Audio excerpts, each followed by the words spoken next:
E nós vamos conversar com o professor da Faculdade de Economia da Universidade Federal da Bahia, consultor da CEPAL e também do Centro de Gestão de Estudos Estratégicos, o Wallace Moreira. Bom dia, Wallace. Opa, tudo bom? Bom dia, Glauco. Como é que você tá? A gente está bem, né? Sempre dentro daquele contexto possível que nos permite aqui o Brasil, Ah, mas vamos tocando, né, Wallace? sim. E Wallace, por falar nisso, inclusive falando de Brasil, você fez uma postagem no Twitter nesse final de semana que eu achei bem interessante, que era assim: resumo da semana.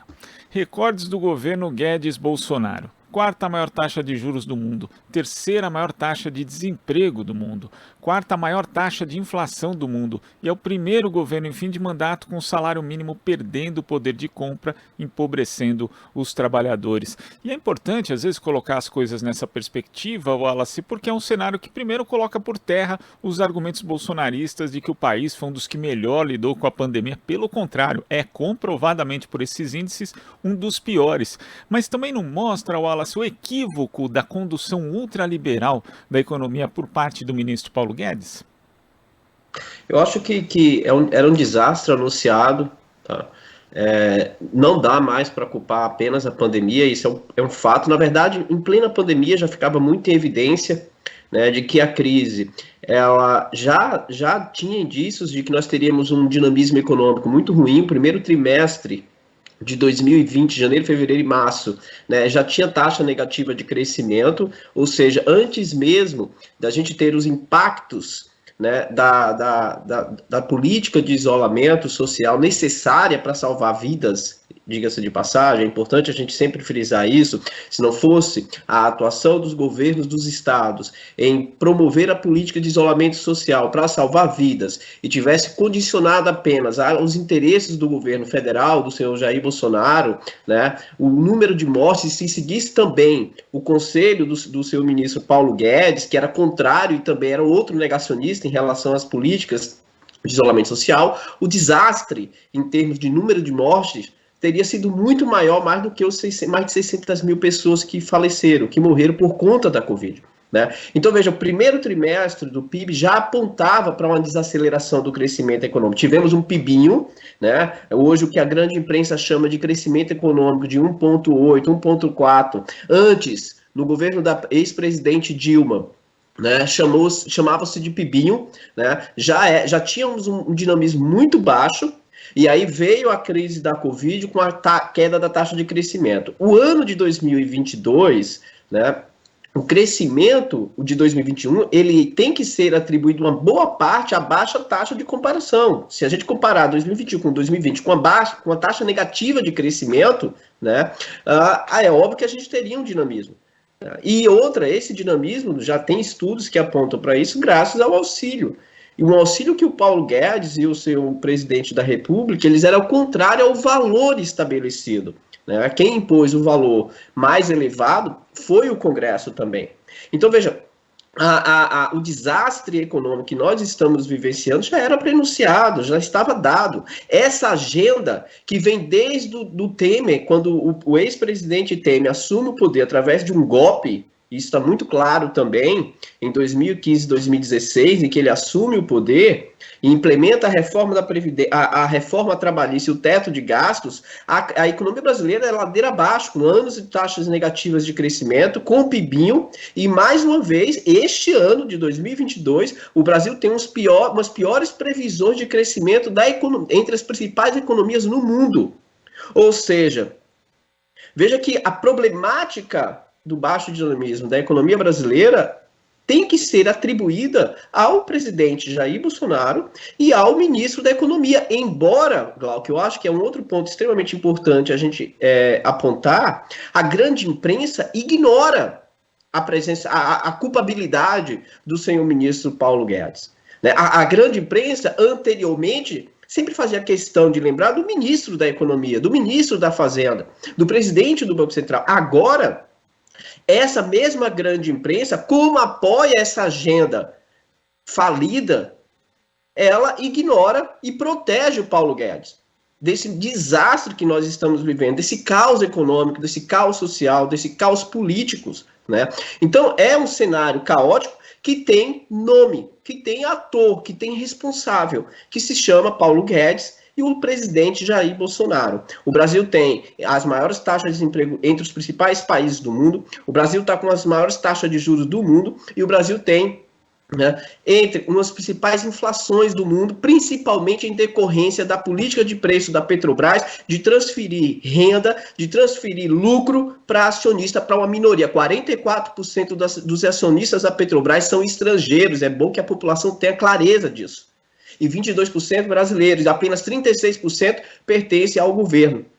Então, né, como composição de acionistas, quem ganha com essa política de preço que está penalizando a sociedade com o preço do combustível um dos mais altos do mundo, é o senhor ministro Paulo Guedes, é o senhor presidente Jair Bolsonaro, que, né, não quer fazer nada pelo interesse para atender, né, os anseios do mercado, ignora e faz cara de paisagem. É isso que nós estamos vivenciando. Agora, Wallace, quando você toca nessa questão dos combustíveis, a gente tem a política de paridade internacional que foi implantada ali no governo Temer e voltada, como você disse, né, principalmente para os acionistas que estão fora do Brasil. Essa política foi mantida no governo Bolsonaro, mas existe um outro aspecto também, que é a privatização. Né, o governo anuncia e ele vem fazendo um desmonte de toda a Petrobras. Né? Nós tivemos aí a notícia de que com uma refinaria privatizada, por exemplo, a Bahia tem o diesel mais caro do país, e o TCU já alertou, inclusive, que a privatização das refinarias pode levar, no curto prazo, ao aumento de preço dos combustíveis e ao risco até de desabastecimento, em especial do gás de cozinha. Então, além da política de paridade, nós temos aí esse grande absurdo também imposto em prática, que é o desmonte da Petrobras, que pode lesar todos os brasileiros também, Wallace? Eu acho muito importante, Glauco, a gente trazer esse ponto para o debate, porque a todo instante a grande imprensa, mais uma vez eu tenho que trazer a grande imprensa, porque ela sempre vem tratando de que o Paulo Guedes e o presidente Jair Bolsonaro não cumpriram as promessas de vender todo o patrimônio brasileiro. Vejam só, né, saiu uma reportagem recente no Poder 360, mostrando que entre 2019 e 2021, né, o governo Bolsonaro arrecadou 227 bilhões com venda de empresas e ações, ou seja, entregando patrimônio, entregando ativos estratégicos. Desses 227 bilhões que foram entregues, né, 74% dessas privatizações se concentram em 10 ativos, que é da Petrobras, da Vale, ações da Vale que estava na mão do BNDES PA, ou seja, inclusive, os funcionários do BNDES PA fizeram um artigo, saiu na Folha de São Paulo, mostrando o prejuízo bilionário que foi a venda das ações feita pelo BNDES, entregando as ações da Vale do Rio Doce, né? A Petrobras se desfazendo de ativos, né? Principalmente a Caixa também, Caixa Passa se desfazendo de ativos. Então você tem 74% desse processo de privatização concentrado na Petrobras. E veja, a questão da Salem, que comprou a RLAM, né, na Bahia, para além de você ter hoje, a Bahia está vivenciando o fato de ter uma das gasolinas mais caras do país. É importante a gente lembrar que o INEP, né, o Instituto de Estudos de Energia, mostrou que a empresa foi vendida abaixo do valor de mercado. A empresa estava avaliada em mais ou menos acima de 4 bilhões de dólares. E o governo Bolsonaro vendeu a empresa por 1 bilhão e 600. Então, veja, você promoveu um processo de venda de um ativo estratégico, que era a refinaria, porque você está desmontando a cadeia produtiva da Petrobras. E tirando da Petrobras a capacidade de poder administrar melhor a variação do preço do barril do petróleo, reduzindo assim o impacto sobre a sociedade em termos do processo inflacionário, principalmente, que corrói o poder de compra da classe trabalhadora, né? Então, quando o presidente e o ministro da Economia, o senhor Paulo Guedes, decidem privatizar a empresa, ele não apenas privatiza, mas privatiza a um preço abaixo do preço de mercado para uma empresa estrangeira, que é do Emirados Árabes, ou seja, você desnacionaliza a capacidade produtiva. Ao desnacionalizar essa capacidade produtiva, você deixa um setor estratégico sobre os interesses dos interesses estrangeiros. E essa empresa, ao mesmo tempo, arremete lucro para suas matrizes fora do país, gerando um problema ou agravando um problema, na verdade, no nosso balanço de pagamentos, ou seja, na nossa conta externa. Então, o processo de privatização da Petrobras, o processo de vendas de ativos, o processo de destruição de capacidade produtiva é um desastre brutal em várias dimensões, porque você está destruindo capacidades nacionais em um momento extremamente estratégico, que é, por exemplo, a questão da inflação das commodities no mercado internacional, em que o Brasil poderia estar administrando melhor essa situação se tivesse as suas refinarias, já ficou o próprio TCU, né, e saiu estudos mostrando a importância e a relevância de se terem refinarias para poder reduzir o impacto da variação do preço do barril do petróleo, porque reduzimos a dependência, reduzimos o volume de importação por conta do fortalecimento dessa cadeia produtiva. Ao mesmo tempo, é importante trazer para o debate, Glau, o fato de ser empresa, a Petrobras, a Eletrobras, que o Paulo Guedes está querendo vender, são empresas extremamente estratégicas no processo de transição energética. Essas empresas, veja o volume de investimento da Petrobras, ela sai de 42 bilhões, o ano passado foi 8 bilhões. É uma queda drástica do investimento da empresa no fortalecimento da sua cadeia produtiva, e ao mesmo tempo transferindo lucro para acionista. E um momento extremamente estratégico em que o mundo discute a relevância, a importância, né, de um processo de transição energética. A Petrobras, a Eletrobras deveriam ser atores fundamentais nesse processo, articulado com empresas privadas nacionais, né? Essa articulação entre Estado, mercado via empresas privadas é fundamental para o processo de transição energética. Mas não destruir a capacidade produtiva da empresa, não vender ativos, né, abaixo do preço de mercado e entregar a empresas estrangeiras que adotam uma política de preço, elevando, inclusive, fazendo reajuste acima de todos os demais estados, fazendo com que a população da Bahia, por exemplo, pague muito caro, e é o que vai acontecer em outros estados se de fato se confirmar a venda dessas empresas, como também, né, pode acontecer com a questão da privatização da Eletrobras. Agora, Wallace, quando você fala da questão da mídia tradicional, né, que apoia bastante não só a política de preços, como também os rumos privatistas, e entre outras políticas também apoia o chamado teto de gastos. Na semana passada, o ex-presidente Lula falou que no governo dele não ia ter teto de gastos, o que não significava uma irresponsabilidade fiscal, e aí teve ex-ministro da Fazenda, o Mailson da Nóbrega, falando que aquilo era um absurdo, né? Aí é engraçado que ele passa por todos os canais de notícia, depois outros sempre para fazer o mesmo discurso, sendo que a gestão dele não foi nada exemplar quando ele esteve à frente do Ministério. E a gente teve também um editorial do Estadão dizendo que Lula anuncia que será irresponsável porque isso aumentaria a dívida pública. E aí, Wallace, eu vou pedir aqui para o Eduardo Quirino colocar um gráfico para a gente observar essa questão. Quem não está acompanhando pelo YouTube, pela TVT, ouvindo pela Rádio Brasil Atual, é um gráfico que mostra a dívida líquida do governo geral IBC em porcentagem do PIB. E essa porcentagem, a dívida líquida alcançou ali 60% do PIB brasileiro em janeiro de 2003. Ali o ex-presidente Lula estava na sua primeira gestão, era o fim do segundo mandato do presidente Fernando Henrique Cardoso, quando a dívida subiu, né? Ela chegou de patamares próximos a 20%, chegou a 60%, e desde então essa relação dívida líquida PIB cai.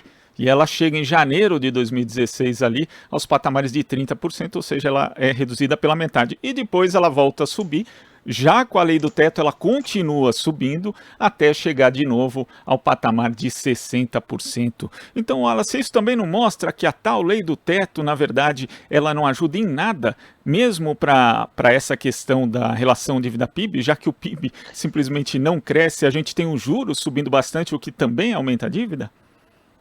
Primeiro, Glauco, só lembrando, né, para as pessoas que estão nos ouvindo, que estão nos assistindo, não existe essa experiência de teto de gastos, como no caso brasileiro, em parte do mundo nenhum. Nenhum país no mundo adotou uma política de ajuste fiscal numa perspectiva como o Brasil fez de congelar gastos por 20 anos, com a possibilidade de revisar esses gastos em 10 anos. E apenas congelar gastos correntes e com investimentos, mantendo os gastos com o pagamento do serviço da dívida. A grande imprensa que reclama e que critica o ex-presidente Lula, ao ex-presidente Lula afirmar que vai revisar e vai estabelecer novas regras fiscais, que é isso que o ex-presidente Lula está fazendo, está afirmando, ele está fazendo uma relação com o que ele fez enquanto presidente. Por quê? Regra sempre existiu, a política de superávit primário. O ex-presidente Lula, durante o seu governo, adotou a política de superávit primário, mesmo com todas as críticas que o campo progressista, que a esquerda fazia a essa política. E o ex-presidente Lula conseguiu reduzir a relação dívida-PIB, adotando uma política de estímulo do crescimento econômico, fazendo com que o PIB crescesse, reduzindo, portanto, a relação dívida-PIB, reduzindo os juros em um determinado momento, mesmo ainda na minha perspectiva, mantendo um patamar elevado, poderia ter reduzido mais. E essa redução reduz o impacto dos gastos com juros no orçamento público. Porque, veja, o gasto com juros, saiu a reportagem ontem no UOL, mostrando que só em fevereiro, com o aumento dos juros, o gasto com juros foi de 423 bilhões, Glauco. Para onde vai esse dinheiro? Veja que esse valor que é gasto com juros, ele não é congelado, ele não está sobre o teto de gastos. A grande imprensa e esses economistas, nenhum deles fazem a crítica a esse processo de gastos com o pagamento de juros da dívida, porque eles se alimentam disso, porque são rentistas. Eles não estão preocupados, por exemplo, com a precarização dos serviços públicos, com a problemática, por exemplo, de redução do investimento na educação, na saúde, porque não são gastos quando a gente faz investimento em saúde e educação. São investimentos, a gente está salvando vidas, a gente está dando qualidade de vida, a gente está dando oportunidade. Investimento em educação significa, de certa forma, elevar ou a busca do crescimento da produtividade do país, qualificando a mão de obra, investir na ciência, na pesquisa, no desenvolvimento. E a crise da Covid mostrou mais do que nunca a relevância e o papel estratégico que esses setores têm. Portanto, o teto de gastos corroborou muito para a redução de investimento nesses setores. E você não viu ninguém desses atores, os quais você citou, fazendo qualquer tipo de manifestação crítica em relação a esse corte de gastos. Mas, quando se afirma que é preciso rever isso, eles fazem a crítica porque eles ganham com isso. Eles ganham, primeiro, com a política de transferência de renda do orçamento público para o setor financeiro, mantendo o pagamento dos juros. Segundo, eles ganham com a precarização dos serviços públicos, porque o setor privado vai ganhar mercado para ofertar esse serviço com o argumento de que o Estado não tem capacidade para poder ofertar esse serviço de tal forma porque ele está precarizado por causa da redução dos investimentos nesse setor. Isso é uma manifestação articulada de precarização dos serviços públicos. E outra, o teto de gastos já acabou. Os especialistas em política fiscal, em política macroeconômica, já falam, já mostram isso. Acabou o teto de gastos. O Bolsonaro e o Paulo Guedes estouraram o teto de gastos. Jogaram para o céu. E este ano, mais do que nunca, que é um ano de eleição, o que o ex-presidente Lula está fazendo é, vamos rediscutir o teto de gastos de forma correta, de forma justa, tem que se rediscutir. É um crime o teto de gastos contra os interesses da sociedade. E isso tem ficado em evidência. A redução dos gastos com o investimento, com o programa de cisternas, com os programas sociais, com a saúde, com a educação, não é só apenas porque o Guedes e o Bolsonaro ignoram a realidade do povo brasileiro. É porque o teto de gastos também corrobora para esse desastre. Essa que é a verdade. E o que é importante frisar também, né, Wallace, quando o governo tenta se desresponsabilizar, né, das questões que atingem a economia hoje, ou seja, da inflação, do desemprego, da taxa de juros e também, né, da defesa, pelo menos formal, já que, como você mesmo disse, o governo acaba furando o teto de gastos, mas essa defesa formal da austeridade fiscal, é necessário dizer que tudo isso, na verdade, é uma orientação política do próprio governo e tem impacto na vida do cidadão. E é por isso que esse cenário econômico que a gente tem hoje, né, ele não é derivado da natureza, da tragédia, da pandemia, da guerra na Ucrânia. É uma escolha política, Wallace? Claro, é uma escolha política. Isso aí, para mim, está muito em evidência, está muito claro. Né? Então, tanto é que, veja, todo o processo de manifestação de crítica a essa agenda, toda manifestação de crítica é vista como uma agressão. podem observar que toda vez que há um economista, ou ex-presidente Lula, ou até o Ciro Gomes faz a crítica a essa política do teto de gastos, de reformas, de privatizações, é vista como agressão. A grande imprensa trata essa temática com o seguinte título: o ex-presidente Lula agride a política fiscal. O ex-presidente Lula, né, está colocando em risco a saúde financeira. Mas ninguém, por exemplo, coloca em xeque a saúde financeira das contas públicas quando o Banco Central aumenta juros. Uma pergunta, Glauco. O que aumentar juros hoje vai resolver o problema da inflação no Brasil? Porque, em geral, o aumento dos juros é para resolver um problema de inflação de demanda. Mas você não tem inflação de demanda em um país dentro de um caos, como é o nosso caso, com queda de renda, com desemprego alto, com as pessoas passando fome. Hoje saiu a reportagem no Estadão mostrando que 1.300.000 de famílias está sem receber o Auxílio Brasil, porque o presidente, junto com o seu ministro da Economia, decidiram fazer um novo programa com interesse eleitoreiro. E as pessoas passando fome. Qual a forma que eles resolveram para não poder discutir esse problema? Colocou sob sigilo, que essa é a forma, o instrumento usado pelo governo para se defender dos abusos e dos crimes que ele vem cometendo a todo instante. A não transparência com o dinheiro público. A não transparência com o dinheiro público. Então, são essas problemáticas que a gente tem que discutir, né, que a grande imprensa, que o mercado ignora. Ignora por completo.